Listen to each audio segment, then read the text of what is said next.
ngomongin tentang weekly readings dari week 1 sampai week 7.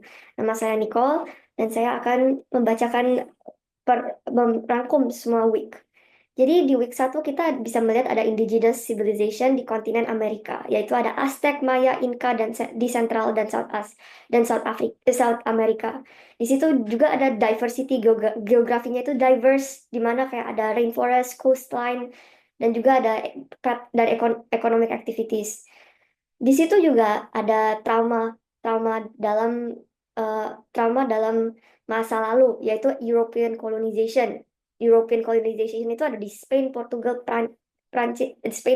French, British, dan Netherlands, yang membentuk sistem sistem administrasi dan religion dan ekonomi sehingga membentuk kemasyarakatan di situ. Terus kita ada migrasi dan cultural exchange. Di situ kayak karena di situ ada banyak sekali pembauran di situ ada Afrika, ada European settlers, dan banyak sekali multiracial. Economic system di situ juga agriculture dan mining dan trading. Nah, kita bisa lihat di kolonialisme di Amerika sendiri itu kolonialisme membentuk political boundaries dan government system yang kita udah ngomong tadi. Dia juga menjadi foundation of modern state. Terus kita juga bisa lihat ada cultural linguist legacy, di mana kayak di mana kayak contohnya di Brazil mereka ngomongin Portugis, dan juga ada religious inheritance, yaitu Brazil kan Katolik.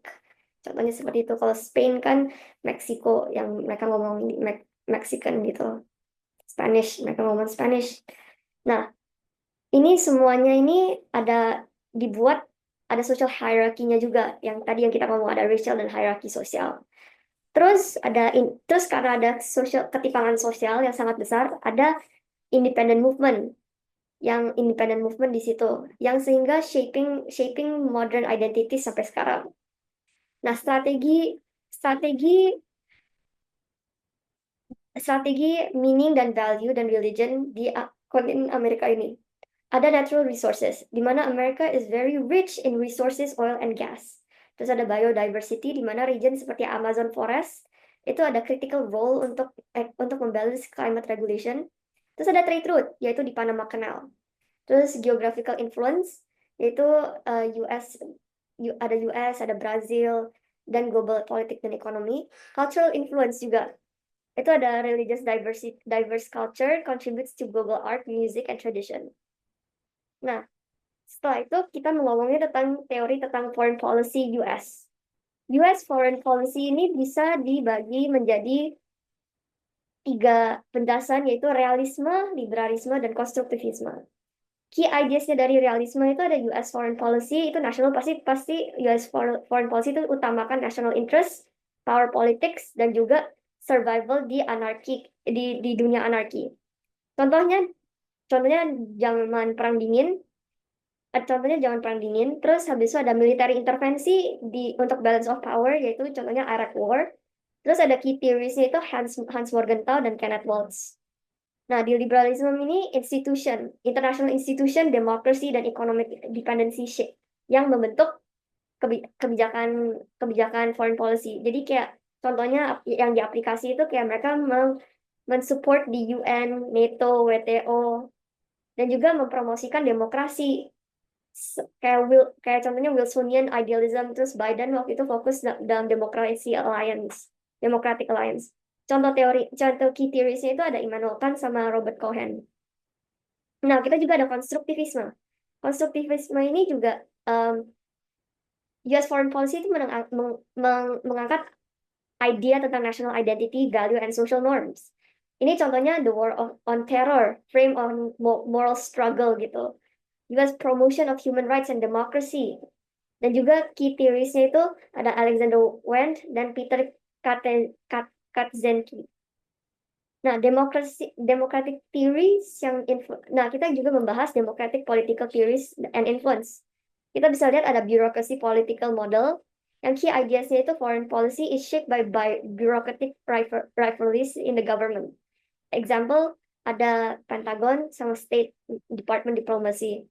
Handling the crisis itu ada di CIA sama White House Strategy in Covert Operation. Key theories-nya itu Graham Allison. Terus ada two level game theory, yaitu ada US leader balance domestic US leaders yang balance political domestic, yaitu ada Congress, interest group, dan election, dan juga international pressure. Contohnya Presiden Barack Obama pada saat nuclear deal di Iran. Terus kita bisa lihat key theories-nya itu Robert Putnam. Nah, ada pluralis dan grup politik. Di sini itu jadi ada lobbyis yang memasuki di US foreign policy. Contohnya AIPAC, American Israel Public Affairs Committees. Makanya bisa menginfluence Middle Eastern policy. Terus ada defense contractor juga. Terus ada human rights group yang push ini juga, dan juga ada climate change groups. Key theories-nya yang diambilnya dari James Q. Wilson. Nah, kita juga ngomongin tentang public opinion dan media influence. US foreign policy itu reflects pada political attitude dan public attitude dan shaped by the media and politics. Public opinion, contohnya kayak public opposition to Vietnam and Iraq War. Terus juga ada media framing US-China relations. Nah, grand strategi US foreign policy ini itu ada dua. Kalau di zaman dulu sebelum Perang Dunia Kedua atau saat World War I, mereka itu neutral dan isolationism, dan maksudnya minimal global involvement. Ini juga diangkut sama Trump. Nah, yang kedua itu liberal internationalism, yaitu active leadership in global institution. Itu pada saat setelah Perang Dunia II. Terus ada offshore balancing, yaitu itu menggunakan regional allies untuk mengcontain threats seperti US melihat ke Asia, dan primary maintaining, yaitu maintaining US global dominance, yaitu pas saat di Bush era unilateralism. Nah, setelah itu kita ngomongin practice of US state foreign policy. Di sini ada US foreign policy itu kompleks sekali, benar-benar kompleks karena ada domestic, international factor, dan juga executive branch. Di sini ada institutional actors, yaitu President Executive Branch, yang dimana mereka handle semuanya, negotiation treaties dan command military. Terus ada National Security Council (NSC), terus ada States Department, terus ada Defense Department dan Intelligence Community. Terus di sini ada Congress. Kalau misalnya kita mau declaration of war, harus ada approval of Congress. Terus ada yang regulate commerce yang regulate kayak spendingnya juga, foreign aid, military aid, dan juga kayak untuk ke foreign nation. Terus ada national security, ada House of Representative yang juga ngebudget control dan juga oversight hearings. Oversight hearings ini maksudnya itu kayak laporan gitu, laporan yang kalau misalnya hearing jadi kayak laporan yang kayak mereka lapor kepada Senate itu, ke House of Representative. Nah, political ideology. Ada partisan division. Pasti ada partisan division, itu tentang Republican dan Democrats. Ada hawkish, ada dovish. Terus kita juga bisa lihat ada presidential doctrine juga yang selalu dibuat each administration. Contohnya Monroe Doctrine, Truman Doctrine, Reagan Doctrine, dan lain-lain. Nah, interest group dan lobbying yang kita bisa lihat itu AIPAC. Yang paling nyata itu sekarang ini tuh karena Israel Palestina, ini AIPAC. Yang dimana kayak dia influence US foreign policy pro-Israel. Dan juga kayak kita bisa lihat human rights groups kayak NGO, kayak climate change, kayak Greenpeace gitu. Terus ada corporate interest juga, jadi ada defense contractor dan lain-lain. Nah, kita juga bisa lihat dinamika other Americans, yaitu other Americans itu sebagai WEIRD, weird, yaitu westernized, educate, industrialized, rich democracy, itu other Americans. Nah, non-US citizens of the Americans itu mereka challenge the US, biasanya mereka challenge the US-centric group, dan juga kayak contohnya di Latin America, Canadian, dan Caribbean people, itu also bisa dibilang Americans, tapi itu in a continental sense, bukan kayak sebagai nasionalnya. Nah, kita juga ngomongin tentang institutional isomorphism. Ini sebuah konsep organisasional sosial yang menjelaskan tentang field of industry yang becoming increasing similar over time. Jadi yang dimana kayak ini jadi homogeneous. Ini diintroduce dari Paul DiMaggio dan Walter Powell di 1983 pada papernya Iron Cage Revisit Institutional Isoformism dan Collective Rationality in Organizational Field. Nah, DiMaggio dan Powell ini mengidentifikasi 3 mekanisme dalam isomorphism. Ada coercive isomorphism yang meningkatkan formal dan informal pressure dalam institusi eksternal seperti pemerintahan, regulatory bodies, dan juga kayak powerful organization. Dan juga contohnya ya finance, kayak adopting finance reporting untuk government regulations. Nah, ini ada mimetic isomorphism yang yaitu copy dan imitate successful model. Itu example-nya itu ya seperti replicating business model as a successful competitors. Contohnya kalau misalnya sekarang ini ya OpenAI sama DeepSeek. Nah, normative isomorphism itu results from professional and influence education dan professional network. Example-nya hospital employing standardized medical procedure untuk norms, especially by medical association. Example, why organization to conform industry norms even when it may not lead to efficiency. Terus kita juga ngomongin tentang Markor dan institutional isomorphism. Markor itu Southern Common Market yang itu regional trade block di South America yang consists of Argentina, Brazil, Paraguay, Uruguay, dan lainnya. Institutional isomorphism membantu mereka, negara-negara ini, untuk ada kayak harmonize legal regulatory, terus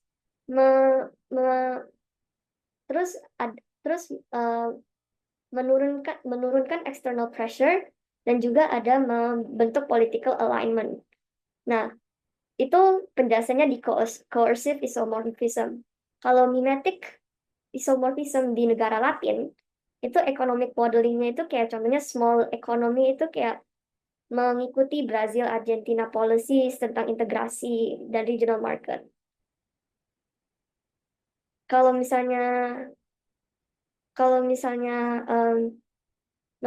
normatif isomorphism itu professional network. Jadi ada regional policy making, diplomat, business leaders, dan lain-lain. Dan juga ada standard legal educational standard. Ya. Dan itu. Nah, kita di sini juga mempelajari tentang hukum Amerika Serikat. Ada treaty, ada perjanjian, terus ada executive agreement, terus ada implikasi sosialnya, dan ada Senate, persetujuan Senate, dan lain-lain. Nah, kita juga ngomongin tentang struktur contemporary international security studies. Ini ngomong tentang Barry Buzan, di mana kayak mereka shape dari human well-being rather than state power.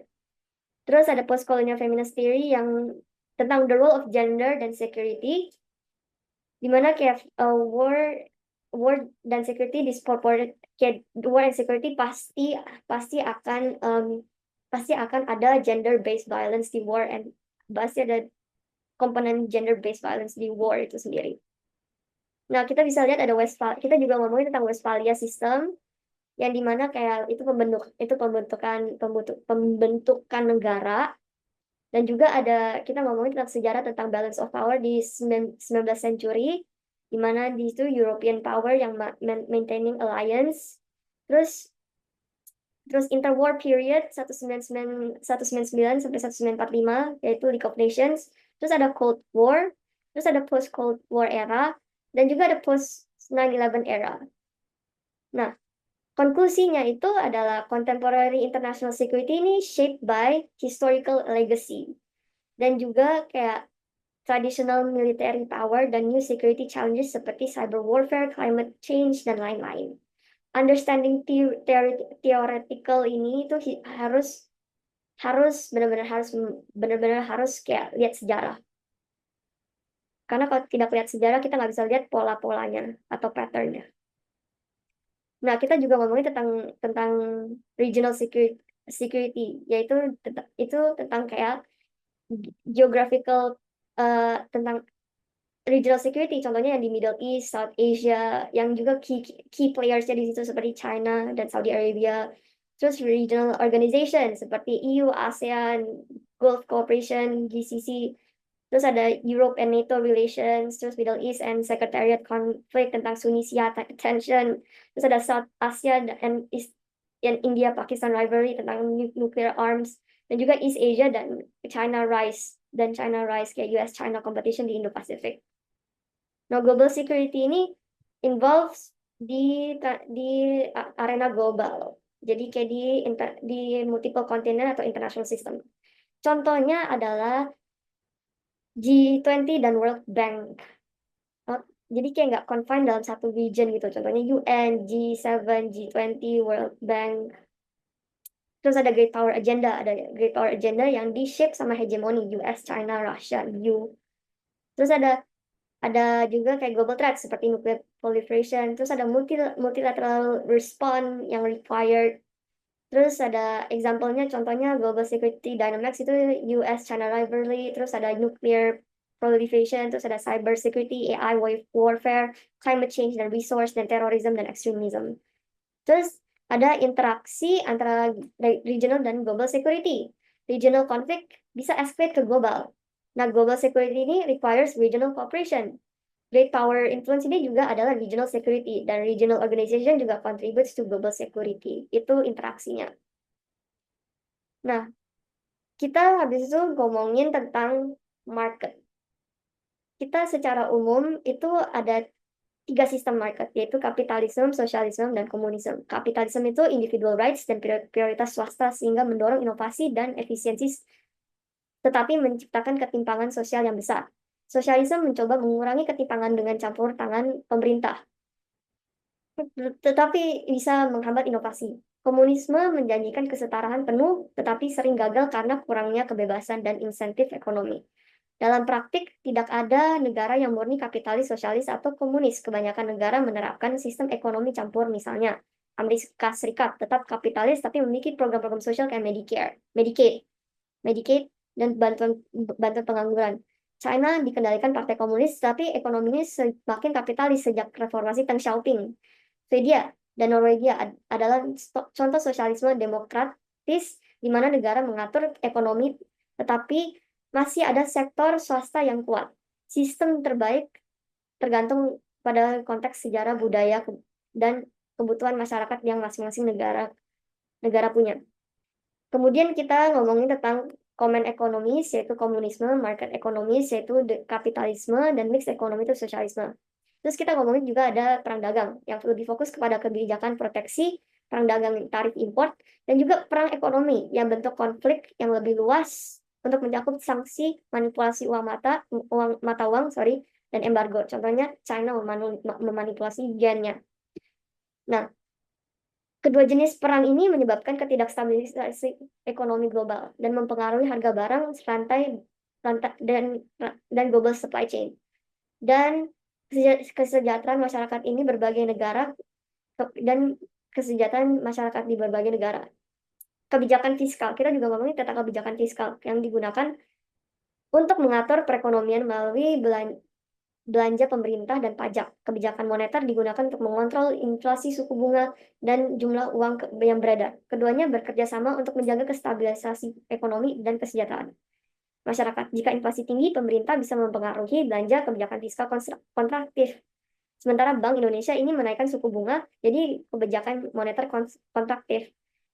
Sebaliknya, jika ekonomi sedang lesu, pemerintah bisa meningkatkan belanja, dan Bank Indonesia bisa menaruh suku bunga untuk mendorong pertumbuhan ekonomi.